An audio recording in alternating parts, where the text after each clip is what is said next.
Hey guys, how's it going? Ghosty Rich here today, and today we're going to be programming a Telus remote. Now, as you can see, we are working with the Telus Slimeline 2 remote control. Now, you're probably wondering, well, how the heck do I get the codes and I go ahead and program this? Now, if you have the Slimeline 1 remote, this will work for you too. I'll show you the steps. First thing you need to do, pick up your telephone. I'm going to quickly Face ID myself. And then after I do that, I'm going to show you what you need to go to. Go on Google. Let's see if this will focus hocus pocus. It will. Type in Slimeline 2 remote. When you do, you'll see program Slimeline 2 remote. You'll click on it. You'll see that I click on it quite a bit because I use this for work.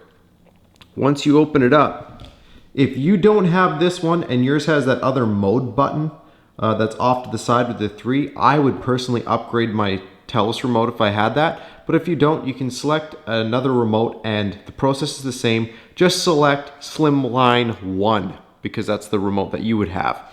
So you'd click that one if that's your case there.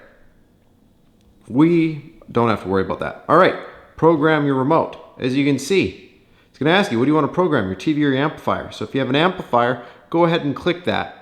Process is pretty much the same. Do this. In my case, I would say Panasonic, because that is the model or brand of TV I have. Now you can put in your model number. A lot of the times I just press skip on this because it's not very accurate, and maybe you have a brand new TV and your model isn't listed yet. As you can see, the first code it's going to tell me to try is 1201. Well, I'm going to turn these lights on a little bit. I only dimmed them so that way I could show you this better.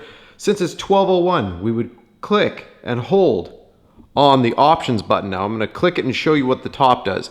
Clicking, holding, it's staying green, and then it blinks twice, which it's done. I would put in 1, 2, 0, 1. It now flashed twice, and look at that. Mine says speakers off because I have my TV speakers off and has it listening to my Sonos. My Sonos knows to listen to a Panasonic code, so that's why it's doing that. Another telltale sign, I would hit power. Oh, look at that. It turns it off. Give it a couple seconds, press power again, turns it on. Make sure you give it at least 5 seconds because with LGs and certain things like that, it's not going to just turn on and off. Anyways, that's how simple it is. If you're doing amplifiers, again, just go ahead, do the exact same thing for the amplifier. Now, let's say that code didn't work. Let's quickly show you that. I'm just going to do my face thing again.